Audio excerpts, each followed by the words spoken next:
Hello everyone, welcome to another video. In this video we're going to look at Component 2 Section C, American Silent Comedy.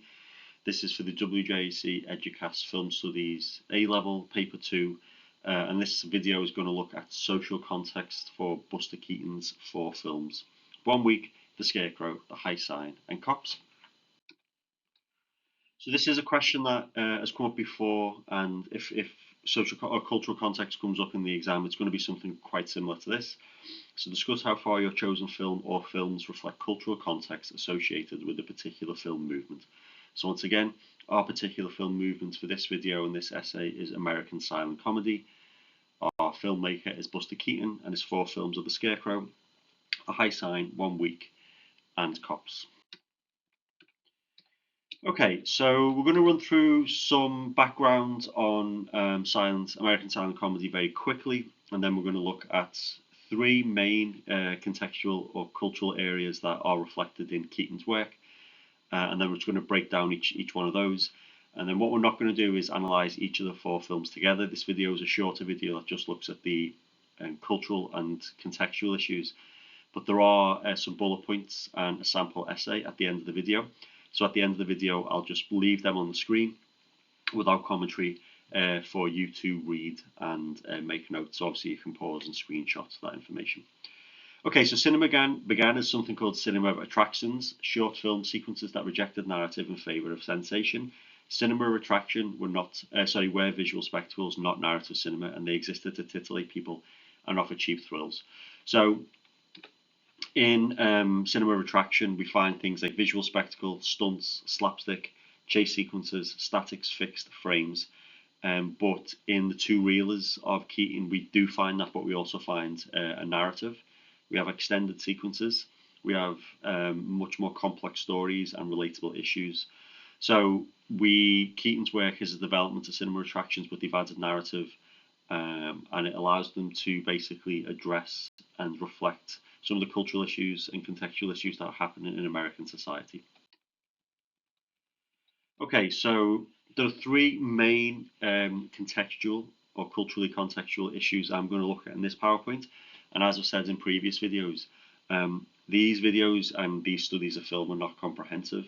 And what I mean by that is the content in this video and your own analysis of the films is more than enough to maximize your results in this exam. However, if you've studied these films through a different perspective and you haven't talked about these, or you've talked about some but not others, that's fine. There are many ways you can attack these films. These are just the 3 contextual or cultural issues that I have focused on with my students. Okay, so we're going to look at artistic movements, in particular the rise of Cubism, which is visualized on screen. Modernization, the rise of new industries and mechanization of of America, and the rise of what we call the modern world. And a consequence of that is the increased consumerism that promoted ideal lifestyle. So effectively the rise of consumerism as we know it today, and advertising and mass advertising in America. Okay, so let's do a quick example. So this question about context may be a little bit tricky, so I want to start with a quite specific example from 1 week. Okay, so obviously films are a product of their time, as are filmmakers. So film is always, like by definition, is an ideological product, and films always contain ideological messaging. It can be a very intentional, quite complex and sophisticated look at something in society, or it could be something that is maybe not even intended but is there. So for example, if a filmmaker creates a film and it has a male and female character, by watching and judging their interactions on screen, it will automatically spit out some sort of ideological understanding or framework for which to analyze the film. So everything is ideological in art and cinema, and this is an example of that. Okay, so an example of contextual links in 1 week. Okay, so post-industrial revolution America is characterized by the rise of new industries and a resulting expansion of consumer culture. So one of the companies leading this expansion and leading this change and move into modernization was the Ford Motor Company. And Henry Ford is a very important and very interesting figure, and he has himself individually contributed to how the working week and also our working conditions and our almost like ideologies of like work and labour in the 20th and 21st century have been defined. So he's a very important figure. But Keaton was making films when he was making a name for himself and his cars started to flood the market. So as a result of this, we see a lot of Ford Model Ts and we see a lot of cars in Keaton's films, but they always, or a lot of the time, the cars or the machines are either a cause of anxiety, confusion, or destruction. So we can make a comment there, can't we, that Keaton is pointing out, either intentionally or not, is that the rise of new technologies and machines benefit society, but they also cause some particular problems, as we see in his films. Another thing to think about for 1 week and this particular point is that as new technologies like the Ford Model T emerged, so did the rise of consumer culture, and advertisers started to link products to idealized lifestyles. So the car, to sell the car, you have to sell not only the product but a lifestyle it could promise its the consumers. So that's what we start to see, and we see some of that reflected in Keaton's work. Okay, so the Ford Model T best symbolises this, a new technology promoted as being life-changing, must-have device. It would elevate the quality of life and standing in society, and the adverts made it look so easy. So what the Ford Motor Company did is that when they were trying to hire and recruit workers for their factory production line, they offered something called prefabricated homes. So in a modern sense, just like an IKEA flat pack, but a house. And the idea was that a employee would get a flat pack house and they would then have to build their own house. And Ford promoted this concept as a lifestyle choice. So you choose to work for Ford and you get a house. So it promised social mobility and an idealized lifestyle to an extent. And Ford even made a documentary called Home, Prefabricated Homes in 1919. Now, it's very, very hard to find this. I mean, I've scoured the internet and can't find it. If anyone does have a copy or knows where to find it, please respond and post a link or tell us where you can find it, because we'll add that to the video. But anyway, this video promoted the idea that Ford would provide prefabricated homes to their employees, offering an improved life and better standing in society. So 1 week through the reflection of this idea, and also through the use of the cubist aesthetic, mocks and criticises the ideology being presented by the Ford Motor Company by showing Buster's struggle with the construction of its home. So I'm going to come back to this idea later on in the PowerPoint, but this is sort of the framework in which we need to analyse these films, and this is how you have to approach Keaton's 4 silent films or 2-reelers in relation to contextual studies. Okay, so Cubism is another element of the early 20th century American culture that influenced Keaton's work and is found all across his 4 films. So Keaton was influenced by the Cubist art movement and reflected this distortion of reality into his work. Artists like Picasso and Brock created a piece of art, however crafted by shapes and cubes, creating abstract and fragmented images to represent the unrecognizable reality and takeover of consumerism in the 19th century. Keaton took inspiration from these artistic developments, artists developing his own style in his own work to reflect the themes of rising consumerist markets and the technological revolution of the time. So instead of depicting a subject from a single viewpoint, like a flat 2D viewpoint, Cubist artists represent forms in multiple 3 dimensions. So I'll say that again. They represent art from multiple 3-dimensional viewpoints, representing the subject matter in greater context and complexity, similar to Keaton's work, as he doesn't have one recurring central character like that of Chaplin's Tramp. He has multiple, and there are no central protagonists following multiple stories that eventually come together. So the point there is that Cubism is an attempt to represent an aspect of life in like a 3D manner in a 2D plane. So the idea is it shows not only one that the reality has been distorted, but also that it is attempting to present a more complex depiction than what we're used to. Okay, so Cubism, we'll expand our analysis of this as we go through, but in a very quick example. So I mentioned earlier that Keaton is satirizing and criticizing and drawing attention to maybe the silliness or the silliness of the Ford Motor Company's advert and their idea, because on paper it sounds like a great idea, but in reality it's a little bit more complex and not as great as it was sounded. So the point is, if you look on the screen, we've got in theory a flat pack house built by workers will look like this. So this is the idealized lifestyle that was promoted by companies like Ford, and that is what was promoted to workers to encourage them to work for Ford, build their own house, and if you do that, you can have this life. Your social standing will increase, and overall everything will be better. However, And what Keaton shows in his film, he uses the cubist form to represent the house like the image on the right. So on the left, we have the idealized lifestyle that's being promoted to consumers and workers at the start of the 20th century in America. But on the right, we have, through a cubist aesthetic, Keaton's reflection back to the audience that this is what it's actually like. So he's representing the fact that these idealized lifestyles are distorted and inaccurate, and he's doing that through a cubist form. So there's a couple of things going on there. So Keaton's critique of modern worlds, the rise of consumerism and idealized lifestyles, as well as the notion of workers building their own houses, is represented by a cubist deformation of the real house to reflect the reality of asking workers to build their own homes. In short, the idealized lifestyle promoted through advertising by Ford Motor Company, Coca-Cola, etc. It distorted reality, and Keaton has shown us the reality of that, which is distortion and a bit of a nightmare, really. Okay, so if we then look at modernization, the rise of new industries and mechanization. One thing to note about the four short films, 3 of the films at least have trains, cars, and machinery and new technologies feature quite prominently. That could be from a train literally destroying the house. So 1 week, for example, not only is the idealized lifestyle and the idea of building your own house and those lifestyles is that represented in a distorted form, but also that new world is actually destroyed by a machine, isn't it? A train, a technology. So there's obviously a critique of the impact of technology and mechanization on society. So if we come back to our slides, modernization is a movement that arose from transformations in Western society at the start of the 20th century.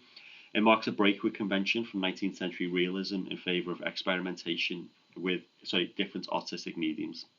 Technological developments, the rapid growth of cities and World War I led to the rejection of traditional modes of thinking and living. Existing modes of art, philosophy, literature, architecture, religion, medicine, science, technology, social organization, and political movements were now outdated in the new industrialized world. Cinema itself is a product of modernization of the Western world. Cinema itself is a literal manifestation of capitalism and industry. Like, it's one of the only art forms that requires industry. So by making a film or even shooting footage, you are by definition expressing capitalistic ideologies in a way, because the very existence of that technology to produce that art is dependent on and demands a capitalist industrial infrastructure. Okay, so come back to our slide. Cinema represents a rejection of traditional modes of entertainment and the adoption of new modern technologies in the creation of a new form of art. So again, even the existence of cinema itself and the existence of these films is, number one, a reflection that the world is modernizing and new technologies are taking over, but it also is a symbol that these new technologies and modern world are replacing the old world, such as vaudeville theatre. So there's a lot going on. Okay, so modernization. So a couple of things to highlight. Okay, so the Ford Model T, so the motor car, became a product for consumers, not just like elites or ruling class. So it became much more common. So again, you have to try and put yourself in the context of the time. It's hard to even imagine how revolutionary a car would be, not only for the individual families, the way the city is laid out, our environment, obviously, but also the type of jobs that people can get, the type of money people are earning. It just totally changed the world. We have the introduction of cinema and radio. We also have a mechanized workforce, so we have a lot going on. And some of these are reflected across the oeuvre of Keaton, but like the radio, for example, and the rise of consumerist, or like what we call like white technologies, or white goods, I think. Washing machines, things that help in the home, they're really focused on in the Scarecrow, with the machine full of contraptions, where every machine seems to have multiple functions. So there's a reflection in that film about maybe the overwhelming introduction of technology into society and the change to the family unit. Okay, so idealized consumerism that promoted lifestyle. So again, we're just going through this like a stream of consciousness, just running through the slides. If there are any questions, or if you would like me to clarify anything, please put it in the comments below and I'll respond. Okay, so cinema emerged at a time of consumerist growth in the Western world. Cinema itself became a vehicle for advertising consumerist products and idealized lifestyles. So cinema itself became a marketing tool, and cinema does tend to promote idealized lifestyles a lot of the time. The prosperity of 1910s and 20s led to an explosion of consumer goods being made available to people of modest means, Products were advertised to the whole of America, not just wealthy elites. Advertising started to dominate American cities and public spaces, and as a result, they began pushing and promoting idealized lifestyles their products could give consumers access to. Excuse me. Women are the largest consumers of products, so goods were marketed to them. This helped reinforce their position in the nuclear family and women as domestic as the idealized lifestyle. So we do see that in Keaton's films. We see a lot of marriage. So he's obviously got his own thoughts on marriage that seem to be quite cynical and quite negative. And if you read about Keaton's life, you might understand why that is. But that also reflects like a growing presence of like Christian like theology and Christianity becoming much more entwined with American national identity, American politics.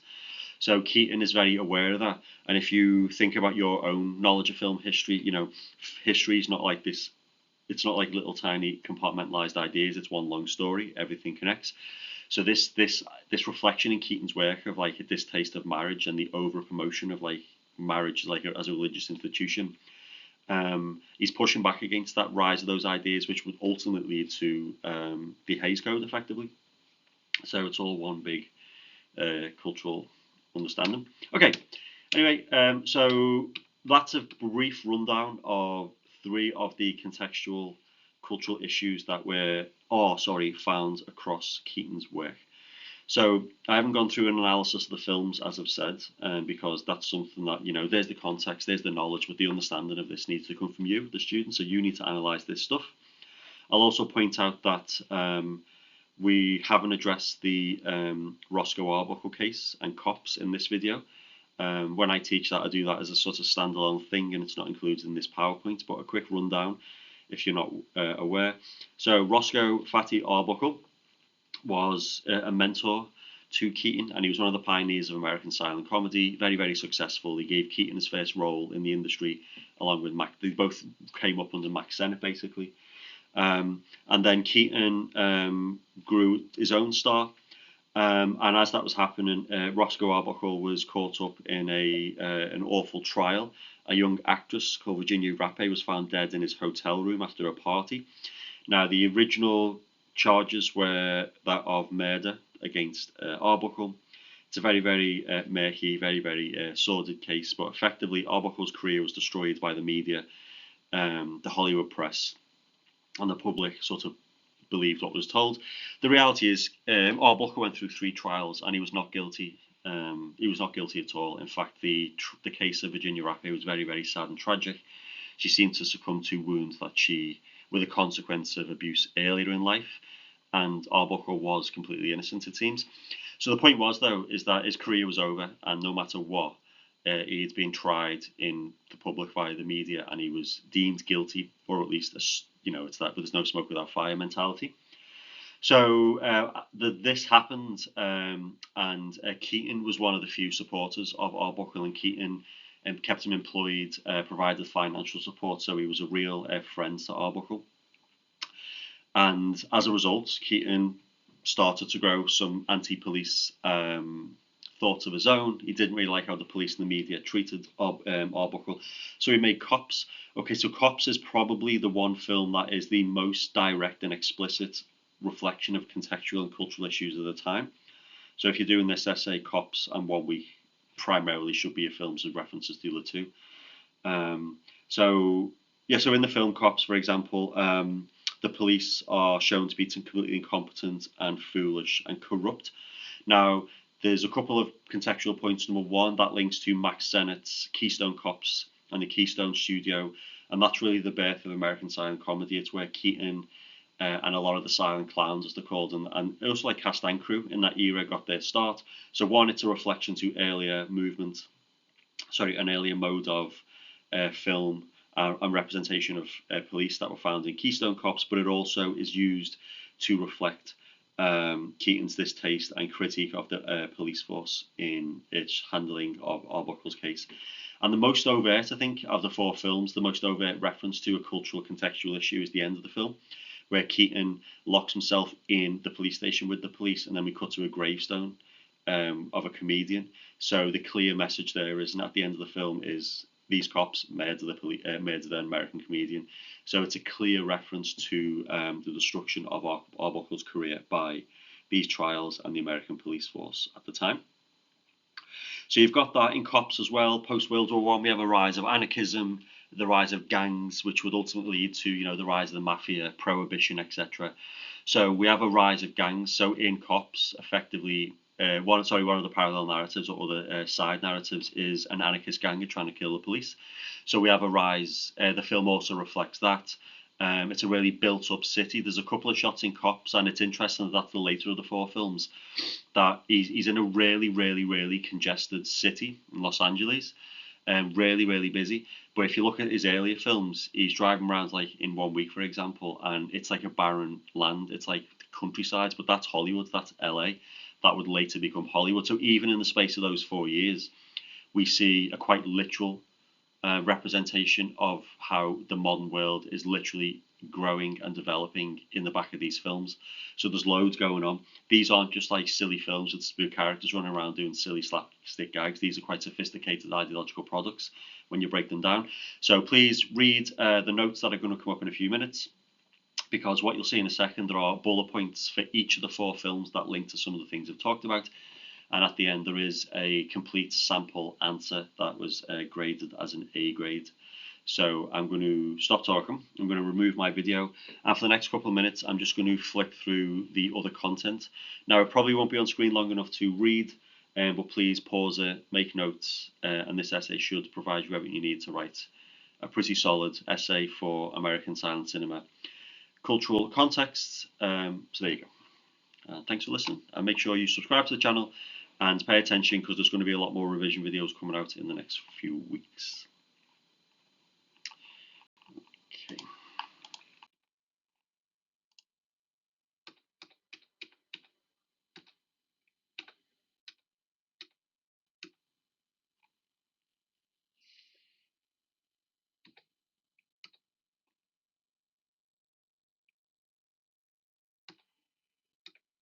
I should point out, actually, these are additional slides that were provided by our exam boards when the course started.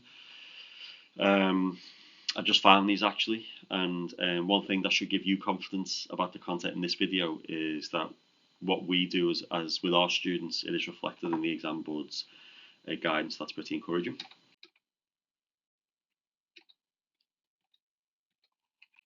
I can't turn my camera off either, so I'll just leave these on for a second. So as I said, these are some, not all, this is not exhaustive, but these are some of the talking points you can use for each of the four films in relation to what I've gone through with contextual issues. Okay, so there's the cops, there's the high sign.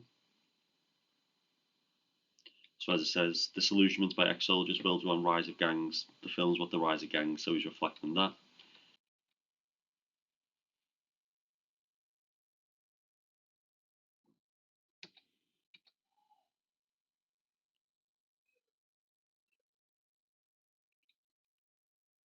And this is a sample essay. I'm in the way, unfortunately.